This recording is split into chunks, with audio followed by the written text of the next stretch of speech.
Hi, I'd like to wish all the viewers of news today a very happy new year. Health and happiness always. Technology वाकई इतनी advance हो चुकी है, सिर्फ ज़रूरत है कि हम अपने ट्रस्ट को थोड़ा एडवांस लेवल पे ले जाएं और डॉक्टर्स, टेक्नोलॉजी, सारी चीज़ों के ऊपर थोड़ा भरोसा करें, हिम्मत करें, अपने और अपने घर के परिवार के सबको हिम्मत बढ़ाएं। अगला नाम मैं बुलाना चाहूँगी श्रीमती माला सरकार, उनका एक्सपीरियंस। হ্যালো, আমি মালা সরকার। আমি 2 মাস আগে দুটো হাঁটুই অপারেশন করেছি। তার আগে আমি 15-16 বছর খুব কষ্ট পেয়েছি, মানে একটু হাঁটতেও পারতাম না। তো স্যারের কাছে আমি অপারেশন করে এখন খুব ভালো আছি। Thank you for coming. এটা কিন্তু সবার দরকার। কোনো এরকম মানুষ আছে যে ইচ্ছা করে যে আমি বিছানায় পড়ে থাকবো 10 বছর? কেউ চায় না। সবাই চায় যে অটোমেটিক্যালি আমি ভালোভাবে সুস্থভাবে সারা জীবন কাটাতে পারি, আর যতটা পসিবল আছে আমি নিজেকে লাস্ট দিন অবধি সুস্থ রাখতে পারি। So this is the main aim for knee replacement. এবার শুধু নি রিপ্লেসমেন্ট করলে তো হবে না, আমাকে তো আগামী দিনটা দেখতে হবে। এখানেও চলে আসছে টেকনোলজি। টেকনোলজি স্লোলি ইমপ্রুভ করেছে, আর আগামী দিনে আরো ইমপ্রুভ করবে। সো এবার নতুন কি আছে সেটা দেখতে হবে। সো সব কিছু করার পরে নি রিপ্লেসমেন্ট যখন আমরা শুরু করলাম লাস্ট 20 বছর আগে কলকাতায় নি রিপ্লেসমেন্ট শুরু হলো, তারপরে কন্টিনিউয়াসলি আমরা লেগে আছি যে নতুন কিভাবে ওটাকে ভালো রাখতে পারি।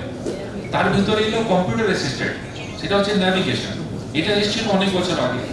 এর মধ্যে this is not robotic, this is only navigation, যেখানে একটা মোটামুটি অ্যালাইনমেন্ট আমাকে কম্পিউটার বলে দিতে পারতো। দিস ওয়াজ ফার্স্ট স্টেজ, আপনি বলতে পারেন যে ফার্স্ট স্টেজ অফ রোবোটিক্স। তারপরে এলো কম্পিউটার অ্যাসিস্টেড সার্জারির মধ্যে আরো উন্নতি হলো। কম্পিউটারকে আমরা আরো বেটার বোঝালাম যে না এই জিনিসটা আমাকে দরকার, এই জিনিসটা দরকার নেই। আরো বেশি অ্যাকুরেট অ্যালাইনমেন্ট আমরা পেতে চললাম ওখানে। নেক্সট এই যে কম্পিউটার অ্যাসিস্টেড করার পরে কি হলো যে স্লোলি পেশেন্টের ইমপ্রুভমেন্টটা বেটার। আর আমরাও বুঝলাম যে আমরা ম্যানুয়াল সার্জারি যখন করছিলাম সেখানে কি ভুল করছিলাম। ওখানে অনেকগুলো কেস ওয়ার্ক ছিল যে আমি হয়তো এই অ্যাঙ্গেলে কাটছি, ওই অ্যাঙ্গেলে এতটা নিচ্ছি, বাট মেজারমেন্ট ছিল না। কিন্তু কম্পিউটার অ্যাসিস্ট্যান্ট আমাদেরকে বললো যে এই মেজারমেন্ট করলে আরো বেটার উন্নতি হবে, বেটার হয়ে গেল। অটোমেটিকলি পেশেন্টের ইমপ্রুভমেন্ট এসে গেল, তাড়াতাড়ি সুস্থ হতে শুরু করলো, পেইন কমে গেল, and eventually they were happy.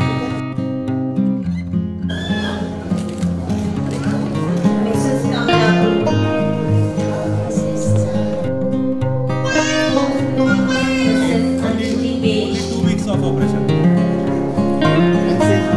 Yes.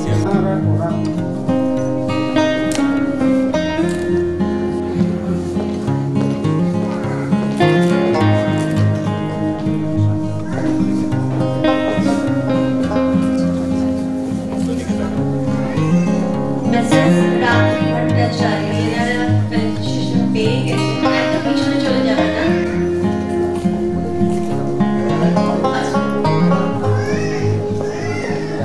Mr. Sukumar Kormakan, Mr. Ashish Moroy, Mrs. Dipti Vasu, Mr. Jitendra Thakkar,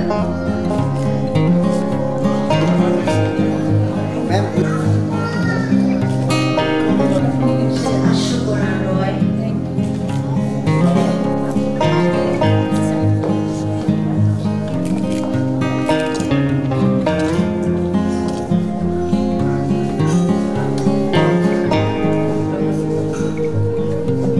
health is the complete physical, mental and social health. তো ফিজিক্যালি এই যে আপনি এই যে হাসি মুখ দেখছেন, that is the mental health. So আমার 90% dedication goes into improving the mental health also. আপনি আমার পেশেন্টদেরকে জিজ্ঞেস করবেন, I spend many minutes, many hours in counselling. ওনাকে বোঝাতে হয় যে লাইফ কীরকম ভালো হতে পারে। সো হার্ট টু চেঞ্জ করা ইজ নট ডিফিকাল্ট, মানে যে ইজিলি, মানে there are many doctors in Calcutta, outside Calcutta easily করতে পারে। কিন্তু পেশেন্টকে স্যাটিসফাই করে এটা বোঝানো যে হ্যাঁ আপনার এটা সত্যি দরকার, আপনার লাইফ কত ভালো হতে পারে, এই ইমাজিনেশনটা এই মাথায় ঢোকানো এইটাই হচ্ছে আসল কথা। Replacement longevity from 15 years to 25 years average longevity আছে। এবার পেশেন্টের উপরে হাড়ে কন্ডিশন কেমন আছে, কত আর্লি করছি আমরা তার উপর ডিপেন্ড করে। আর যদি স্ট্যাটিস্টিক দেখবেন তাহলে ম্যাক্সিমাম কেসে লাইফ টাইম চলে। আর ব্লাড লস ভেরি মিনিমাল, কিছু নেই। আজকাল তো এত ভালো টেকনোলজি হয়ে গেছে, হার্ডলি 100-200 ml ব্লাড লস, কিছুই ব্লাড লস হয় না, ব্লাডও লাগে না, ম্যাক্সিমাম পেশেন্টের ব্লাডও লাগে না।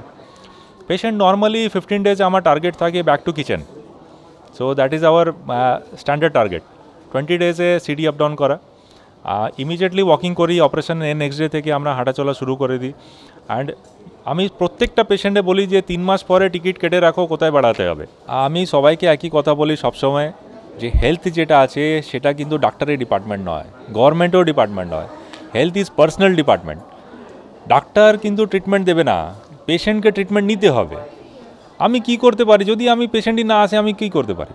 ওকে, যদি কারো হাঁটু ব্যথা হচ্ছে, কোমর ব্যথা হচ্ছে, কোথাও একটা কষ্ট আছে, আপনি যান ডাক্তারের কাছে, আপনি দেখান।